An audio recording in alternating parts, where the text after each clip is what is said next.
Monsieur Wakili, le Camerounais, quand il y a un poste qui se libère au niveau de l'administration, au lieu de regarder les agents qui sont là, les petits Gabonais, les jeunes Gabonais qui sont là dans l'entreprise, qui ont des diplômes, qu'est-ce que lui fait? Il part prendre ses frères au Cameroun, il les amène, ses frères qui n'ont jamais fait la sécurité, il les amène ici au Gabon et il les donne les grands postes.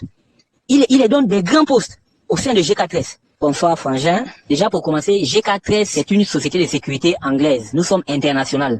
Donc on est dans plusieurs pays du monde, tels que le Gabon, le Congo, la Côte d'Ivoire, le Cameroun, la France, les États-Unis. On est un peu partout, l'Afrique du Sud et tout ça là. Maintenant, nous sommes ici au Gabon, on s'occupe dans un premier temps de l'ambassade des États-Unis. À part l'ambassade des États-Unis, on a plusieurs sites. Tout ça pour dire que non, nous sommes la seule société de sécurité internationale présente ici au Gabon. Le reste, ce sont les sécurités qu'on connaît, les sociétés de sécurité nationales, telles que SGS, Prima et tout et tout. C'est pour te montrer un peu la grandeur de cette entreprise. Maintenant, nous avons un problème. C'est que nous sommes gérés par un monsieur qui s'appelle Monsieur Wakili Pascal. Il est de nationalité camerounaise. Il est à G4S Gabon, je pense, depuis les années 2014-2015 par là, qu'il est arrivé à G4S Gabon. Avant lui, on avait un Français. Le Français était là. C'est vrai que les conditions n'étaient pas bonnes, mais avec lui, ça allait un peu. À l'époque du Français, les heures, on avait certains privilèges. Les heures supplémentaires étaient payées. Les heures supplémentaires étaient payées. On avait des services. Ceux qui travaillaient la nuit avaient 4 services par semaine. Parce qu'il fallait qu'ils se reposent. Travailler la nuit n'est pas facile. Tu passes toute la nuit, tu ne dors pas. Donc au moins, à l'époque du blanc, tu travailles 4 jours et tu avais 3 jours pour le repos. Quand le Camerounais est arrivé, le Camerounais a vu que c'était une perte. Parce que les 3 jours que toi, tu ne travaillais pas, il fallait d'autres personnes pour travailler. Donc quand le Camerounais est arrivé, il a dit non, c'est fini. Maintenant, vous travaillez 6 jours sur 7. Donc pendant 6 jours, tu travailles et tu te reposes un seul jour. Ça, c'est la politique que ce Camerounais l'a menée. Et quand le Camerounais arrive, il trouve qu'au niveau de G4S, le blanc qui était là à l'époque avait signé un contrat avec la pharmacie des forestiers, en Mbolo. Donc, ce qui fait que nous, les agents G4S, on avait le privilège ou encore la grâce d'aller prendre les médicaments à la pharmacie des forestiers quand on était malade ou quand un membre de nos parents était malade. On partait en Mbolo, on prenait les médicaments et on avait un papier qu'on remplissait. Ce qui fait qu'à la fin du mois, on récupérait l'argent dans nos salaires et on nous donnait le reste. Donc, on avait quand même cette possibilité-là, d'aller prendre les médicaments cadeaux quand on est malade ou quand quelqu'un est malade dans la famille. Et puis, l'entreprise récupère l'argent à la fin du mois. Quand le Camerounais est arrivé, il a bloqué tout, il a dit personne. Plus question d'aller prendre les médicaments en boulot, chacun se débrouille maintenant. Bien, il faut déjà te rappeler que nous sommes payés. Le salaire à G4S, c'est 150 000. Donc, à la quinzaine, tu as 30 000 francs, 30 000 à la quinzaine et 120 000 à la fin du mois. Tous nos droits sont bafoués. Si tu as travaillé la nuit, tu as travaillé toute la nuit et que ta relève est censée venir le matin à 7 heures. Si la personne qui doit te relever ne vient pas à 7 heures et que peut-être il a un problème, il doit être malade ou bien quoi, tu peux travailler là de 7 heures jusqu'à midi. Et on vient maintenant, on amène maintenant une personne te relever à midi. Et quand la personne vient te relever à midi, l'heure que tu as travaillé de 7 heures à midi, on ne te paye pas ça. Mais non seulement on ne te paye pas ça, mais on exige que tu viennes travailler ton propre service la nuit. Donc ça dit que non, tu travailles cadeau. Et quand toi tu essaies de dire que non, puisque vous ne payez pas les heures supplémentaires, moi je rentre chez moi, on te fait comprendre que si tu rentres chez toi, on te licencie. Voilà les réalités qu'on vit à G4S. Donc, nous sommes dans une entreprise où il n'y a pas d'évolution, où le monsieur nous traite comme des esclaves. Des esclaves, on n'a aucun droit à G4S.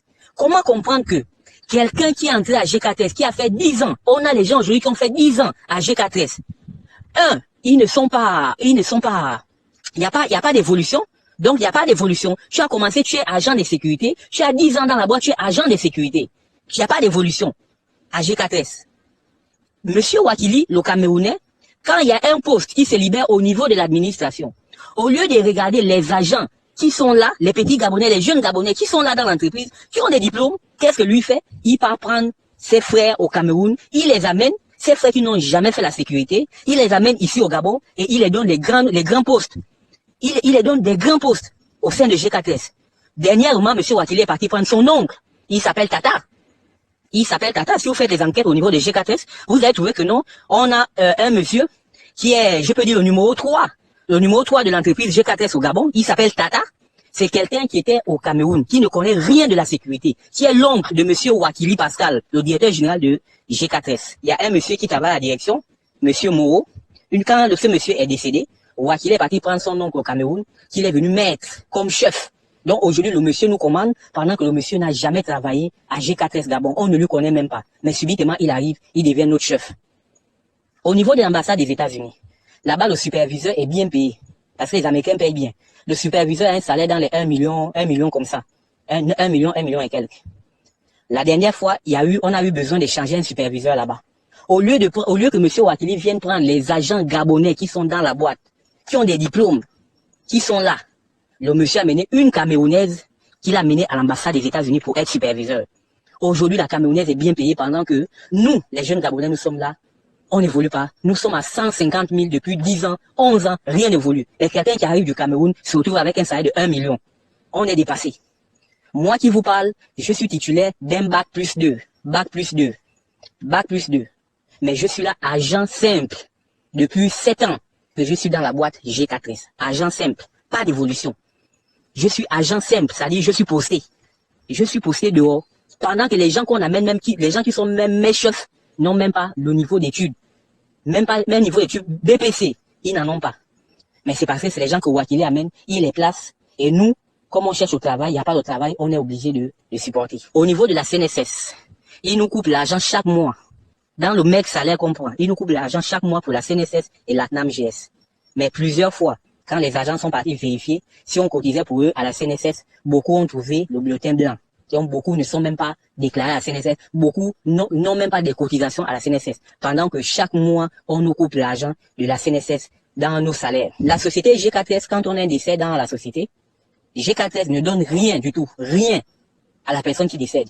Pendant que la personne est là, peut-être même parfois la personne travaille à G4S depuis des années, même l'argent de ses droits que la personne a travaillé, on ne remet pas à la famille.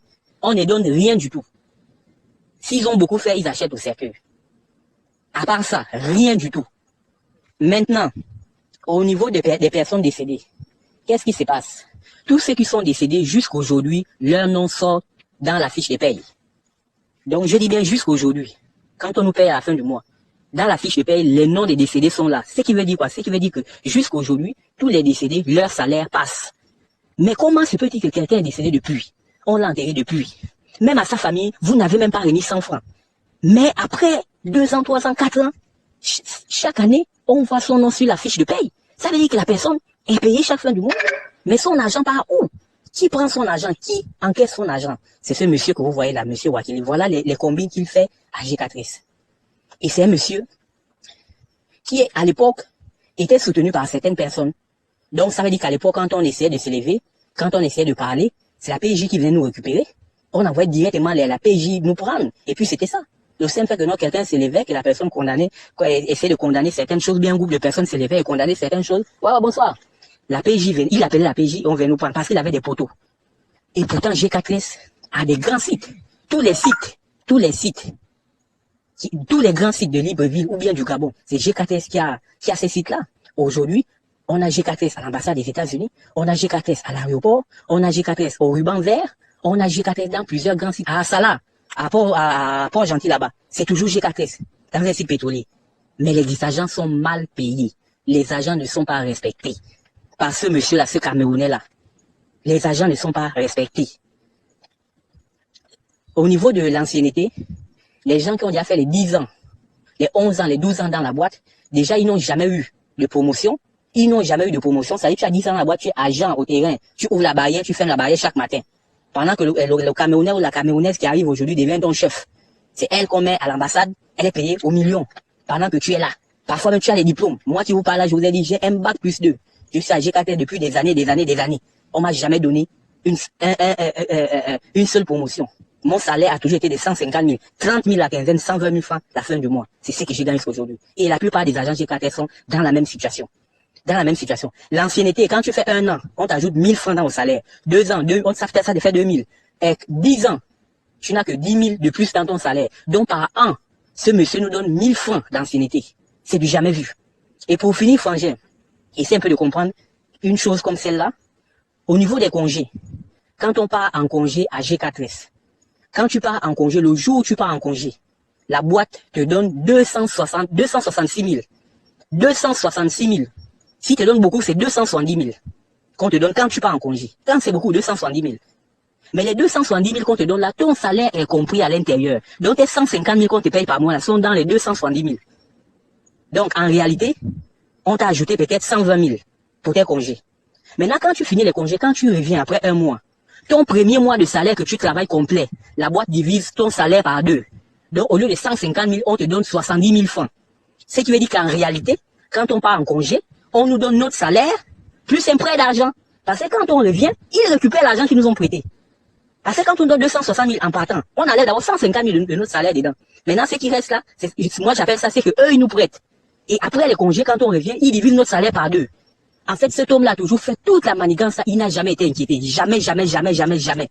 À chaque fois que quelqu'un a voulu parler dans l'entreprise, la personne a toujours été licenciée. Sans problème. Juste parce que la personne a voulu parler. Donc, Frangin, moi je viens vers toi pour te dire que je sais que tu peux nous aider en publiant les réalités là sur ta page. Parce que tu es suivi par plusieurs personnes. Et aujourd'hui, Dieu nous a donné la grâce d'avoir un président qui se soucie de nous, qui se soucie des jeunes Gabonais, de la jeunesse gabonaise. À chaque fois que quelqu'un a voulu monter la tête, la personne a toujours été licenciée. Actuellement, on a même un collègue qui est avec nous là-bas, qui sont en train de vouloir licencier parce qu'il a été convoqué au conseil de discipline. Parce qu'il a eu à publier l'information que je vous ai envoyée la dernière fois là. Donc l'information que l'activiste avait publiée. Maintenant, lui, il a pris ça, il a publié ça sur sa page. Ils sont maintenant partis par une vieille raison, une faute qu'il avait fait depuis. Ils l'ont convoqué au conseil de discipline, soit disant que c'est parce qu'il avait fait cette faute-là. Et là, ils sont en train de chercher à le licencier. Donc, en fait, c'est ça le problème actuellement. Parce que tout le monde a peur de s'exposer. Les Gabonais souffrent dans cette entreprise G4S. Ça ne va pas. On nous piétine depuis des années. L'école, le niveau d'études n'est pas respecté. On nous amène des Camerounais qu'on ne connaît pas et qui viennent nous commander. Quelqu'un fait venir son oncle. Il arrive au Gabon, il devient notre chef. Pendant qu'il y a des Gabonais, même là-bas, à l'administration, il y a des Gabonais qui peuvent avoir ces postes-là. Mais ils ne les voient pas. Ce que nous on veut aujourd'hui, c'est que cet homme-là parte, il parte. Et qu'un Gabonais prenne la tête de G4S Gabon. C'est possible. Mais comment? Les Gabonais ne sont pas bêtes. Pourquoi le Gabonais ne peut pas diriger une entreprise telle que G4S? Pourquoi? Ce Gabonais-là a